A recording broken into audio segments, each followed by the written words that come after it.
हे guys, welcome back. Spy Family chapter 139 part आ चुका है और इस बार का क्लिफ हैंगर सच में दिमाग घुमाने वाला है। तो चलिए बिना किसी देरी के शुरू करते हैं। चैप्टर की शुरुआत लॉर्ड ट्वाइलाइट से होती है, जो वेस्टालिस का सबसे बड़ा एजेंट है। फियोना नाइटफॉल से इमरजेंसी सिग्नल मिलते ही वो जाने की कोशिश करता है, लेकिन दो हॉस्पिटल नर्सेज उसे ज़बरदस्ती पकड़कर बेड पर लिटाने के लिए घसीट कर ले जाती हैं। दुनिया के बड़े बड़े क्रिमिनल्स और स्पाइज जिस ट्वाइलाइट से डरते हैं, वह आम हॉस्पिटल नर्सेज के सामने सरेंडर कर गया। अगले सीन में हमें दिखाया जाता है कि एलिवेटर खुलता है और फियोना बाहर आती है। बैकग्राउंड में एक नर्स एक स्टाफ मेंबर से बात कर रही है। नर्स कहती है, मिस्टर सिम्पसन। दूसरे पेशेंट का नाम पुकार रही है। फियोना काउंटर के पास धीरे से खड़े होकर उनकी सारी बातें सुन रही होती है। जूनियर नर्स हेड नर्स से पूछती है, क्या आपने मिस्टर मिचेल का टेम्परेचर चेक पोस्टपोन कर दिया? हेड नर्स कहती हैं, हाँ कर दिया। हम लोगों को साफ लगाया कि उनके विंग मतलब स्पेशल एरिया में बिल्कुल मत जाना। जूनियर नर्स कहती है, ओके। फियोना आगे बढ़ती है और एक नर्स से जानबूझकर टकराती है। नर्स कहती है, oh Fiona, oh excuse me, I am sorry, आप मुझे माफ़ कीजिए। फियोना कॉरिडोर के आगे देखती है, जहाँ एक बहुत स्ट्रिक्ट और शार्प लुकिंग वीआईपी गार्ड खड़ा है। वो समझ जाती है कि वहाँ से डायरेक्ट आगे जाना रिस्की है, इसलिए वो सीनियर हेड नर्स के पास जाकर आम स्टाफ बनकर इंक्वायरी करती है। फियोना हेड नर्स से कहती है, हेलो, डॉक्टर ह्यूज ने कहा है कि उन्हें आज की प्रेजेंटेशन के लिए और सीटी सैंपल चाहिए। हेड नर्स फ्रस्ट्रेशन में कहती है, ओह मुझे 1 मिनट दो, किसके डिजीज के सैंपल चाहिए? हेड नर्स फाइल निकालने जाती है और फ्रस्ट्रेशन में बड़बड़ाती है, आप इतनी बिजी हो और मैं आपको परेशान कर रही हूँ, मुझे माफ़ करना, लेकिन मैं सच बता रही हूँ, बिना किसी नोटिस के आने वाले इन वीआईपीज़ के नखरे उठाते उठाते मैं थक चुकी हूँ। दोस्तों, यह फियोना बहुत ही चालाकी से एक नर्स से सिगरेट उगलवा लेती है। फियोना बोलती है कि आज यहाँ कुछ चल रहा है। वह कॉरिडोर में एक बहुत ही डरावना बंदा खड़ा है। नर्स विस्पर करती है, तुम्हें उस वीआईपी पेशेंट के बारे में तो पता है ना, जो स्पेशल रूम में एडमिट है? उन्हें देखने के लिए कुछ बहुत बड़े वीआईपीज आए हैं। जब फियोना पूछती है, क्या तुम फॉर्मर पीएम चैपमैन की बात कर रही हो, तो नर्स तुरंत हाँ बोलती है। और अगले सीन में हमें रूम के अंदर का नज़ारा दिखता है। Former prime minister Chapman bed पर वेंटिलेटर के सहारे जिंदगी और मौत से लड़ रहा है और उनके ठीक सामने खड़ा है डोनोवन डेजमंड। रूम में खड़ा फॉर्मर हॉस्पिटल डायरेक्टर डोनोवन से कहता है, मुझे पता है कि तुम पर भी इनका बहुत बड़ा एहसान है, इसलिए मुझे लगा तुम उनसे आखिरी बार मिलना चाहोगे। ये सुनकर फियोना समझ जाती है कि former PM Chapman, Donovan Desmond और हॉस्पिटल डायरेक्टर के बीच जरूर कोई बहुत बड़ा पास्ट कनेक्शन और डार्क सीक्रेट है।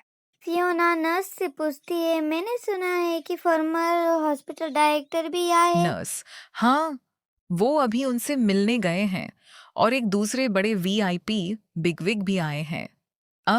वही जो चिपमंक चैपमैन के बाद आए थे। फियोना, क्या आपका मतलब फॉर्मर प्राइम मिनिस्टर डेसमंड से है? नर्स, हाँ वही। फियोना, दिमाग में तो ये दोनों साथ में चैपमैन से मिलने आए हैं। फियोना, क्या मैं उनका विजिटर लॉग, आने वालों की लिस्ट देख सकती हूँ?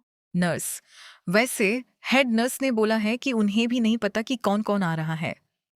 Head nurse CT scan samples देती है। हेड नर्स, ये लीजिए आपके सीटी सैंपल्स। फियोना हेड नर्स से कहती है, thank you.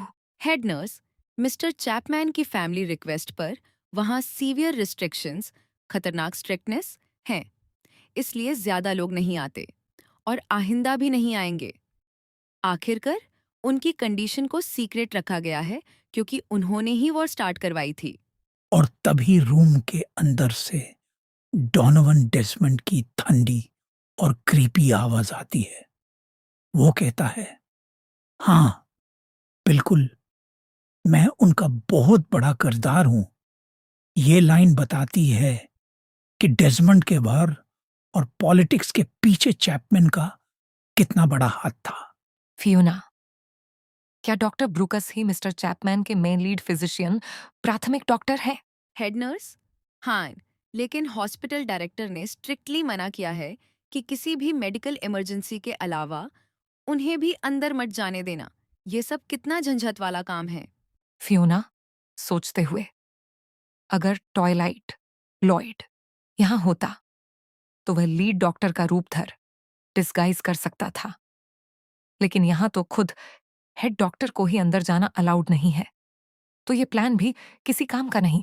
Fiona head nurse से पूछती है, क्या मैं किसी चीज में हेल्प कर सकती हूँ? हेड नर्स: ओह, अगर तुम हॉलवे से मेड कार्ड्स और स्ट्रेचर्स हटा दो तो बहुत मेहरबानी होगी। नीचे स्टेयरकेसेस से आवाज आती है, हफ हफ, जहां अन्या भागते हुए आ रही है। दोस्तों, स्टेयर्स से भागते हुए आखिरकार अन्या 4th फ्लोर पर पहुंच जाती है। अन्या एक्साइटमेंट में बोलती है, मैं 4th फ्लोर पर आ गई, मैं आ रही हूँ फाइनल बॉस। तभी वू से फियोना की माइंड रीडिंग से आवाज़ आती है। फियोना दिमाग में मैप कैलकुलेट कर रही होती है कि डोनोवन डेजमंड का रूम सबसे अंदर है और दोनों राष्ट्रीय गार्ड्स ने ब्लॉक किए हैं। वेंटिलेशन शाफ्ट से भी काम नहीं बनेगा, इसलिए फियोना विंडो से क्लाइंब करने का रिस्की प्लान बनाती है। फियोना के थॉट्स सुनकर अन्या के सामने हॉस्पिटल का पूरा मैप / ब्लूप्रिंट आ जाता है। फियोना थॉट्स, सवाल यह है कि मैं पेशेंट के रूम में हो रही बातों को सबसे अच्छे से कैसे चुपके से सुन सकती हूँ। वो वीआईपी रूम में सबसे पीछे हैं और दोनों कॉरिडोर्स गार्ड्स ने ब्लॉक कर रखे हैं। फियोना थॉट्स, अगर मैं किसी दूसरे फ्लोर से वेंटिलेशन शाफ्ट या लॉन्ड्री शूट का यूज़ करके भी घुसने की कोशिश करूँ, तब भी मैं उनकी बातें सुनने जितना पास नहीं पहुँच पाऊँगी। फियोना थॉट्स, आखिरी ऑप्शन बस यह है कि ऊपर या नीचे के फ्लोर की किसी खिड़की विंडो से बाहर से अप्रोच किया जाए। यह रिस्की है, लेकिन मेरे पास आखिरी चांस यही है।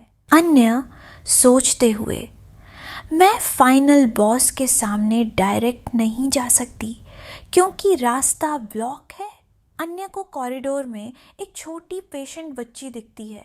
अन्य, हे, क्या तुम 5 मिनट के लिए मेरे साथ कपड़े एक्सचेंज करोगी? पेशेंट बची एक्साइट होकर, क्या ये ईडन एकेडमी की यूनिफॉर्म है? बिल्कुल जरूर। अन्य इन मम्मी कॉस्ट्यूम। अन्य पूरे शरीर और मुंह पर पट्टियाँ बैंडेज लपेटकर एक मम्मी जैसी बन जाती है। अन्य को लगता है कि उसकी डिसगाइज बिल्कुल परफेक्ट फ्लॉलेस डिसगाइज है। वह कॉन्फिडेंटली डायरेक्ट डोनावन डेजमंड के डेंजर्स गार्ड के सामने जाकर खड़ी हो जाती है। गार्ड साइलेंस यूज अजीब नज़रों से घूर कर देखता है। अन्या मम्मी की तरह बंधी हुई सामने खड़ी होती है। गार्ड सोचते हुए, इस बच्ची को क्या हुआ है? क्या यह यहाँ की पेशेंट है? देखने में तो इसकी हालत काफी खराब लग रही है। गार्ड, लेकिन मुझे स्ट्रिक्ट ऑर्डर्स मिले हैं कि इस वक्त किसी को भी अंदर मत जाने देना। अन्या चालाकी से गार्ड के बगल से निकलने का नाटक करती है। अन्या जोर से बोलते हुए, मेरे जख्म बहुत दर्द कर रहे हैं। अपने वतन के उत्तर नॉर्थ के आसमान की तरफ देखना ही एक इकलौता तरीका है जिससे मैं इस दर्द को सहती हूँ। अन्या, इसीलिए मैं आगे जा रही हूँ। गार्ड 1 सेकंड में साइड चेंज करके अन्य का रास्ता ब्लॉक कर देता है। Guard, I am sorry young lady, लेकिन आप अभी यहां से आगे नहीं जा सकती।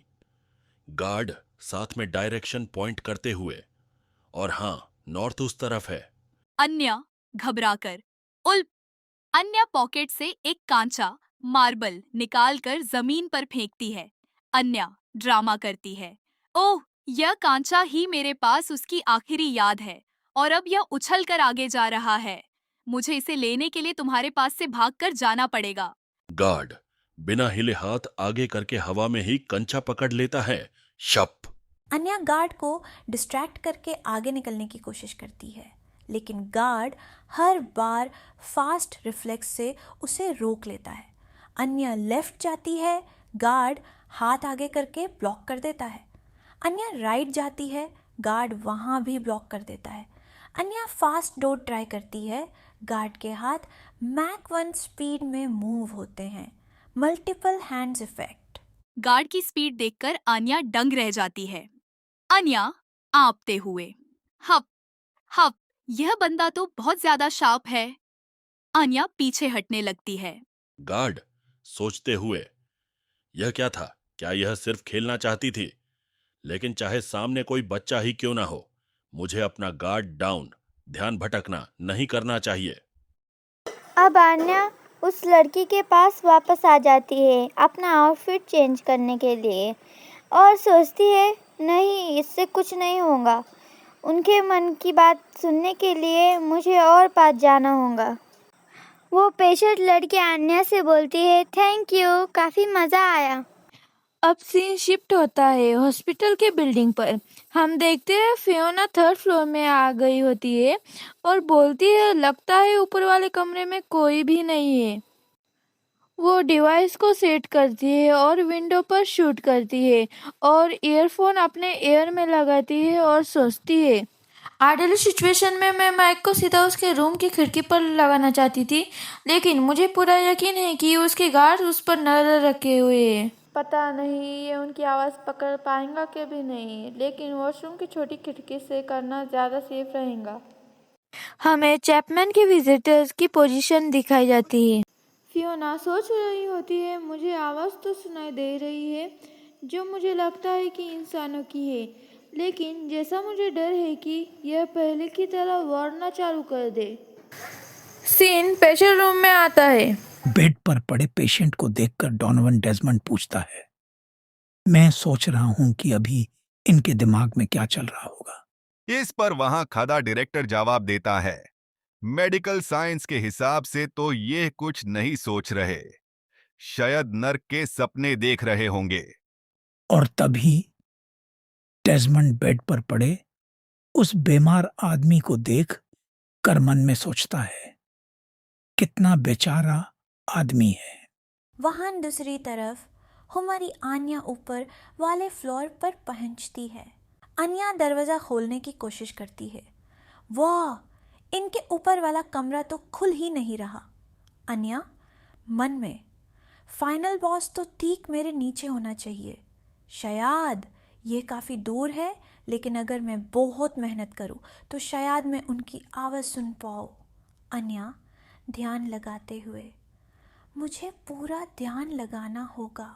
आन्या के दिमाग में आ रही लोगों की आवाज़ें, यार मुझे ड्रिंक की सख्त ज़रूरत है, बहुत दाढ़ हो रहा है, मैं घर कब जाऊंगी, कसम से वो मरीज़ भी ना। आन्या, अरे हाँ, मुझे तो ये भी नहीं पता कि फाइनल बॉस की आवाज़ कैसी लगती है। आन्या, मुझे वो आवाज़ ढूंढनी होगी जो इस चेहरे जैसी महसूस हो, जिसका वाइब सायोन बॉय डामियन जैसा हो। कोई ऐसा जिसके बारे में सायोन बॉय हमेशा सोचता रहता है।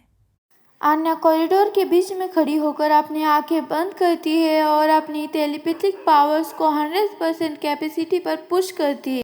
आन्या की माइंड रीडिंग सिग्नल्स पूरे कॉरिडोर, गार्ड्स और हॉस्पिटल स्टाफ को क्रॉस करते हुए फ्लोर के ठीक नीचे वीआईपी रूम में पेनिट्रेट करने लगते हैं। और तभी बूम, आन्या की आंखें झटके से खुलती है। उसके दिमाग में एक जोरदार स्पार्क होता है। उसे फाइनल बॉस का माइंड सिग्नल लॉक होता है। आन्या अपनी पावर्स के सारी लिमिट्स को क्रॉस कर देती है। उसके सर के पीछे साइकिक एनर्जी और इलेक्ट्रिसिटीज के स्पार्क निकलने लगते हैं। आन्या का यह पावर अवेकनिंग रूप से सच में घूसबूम दे देने वाला है। क्या आन्या डोनोवन डेजमंड के सबसे डार्क सीक्रेट सुन पाएंगी? क्या उसकी टेलीपैथी इस बार कोई बड़ा राज खोलने वाली है?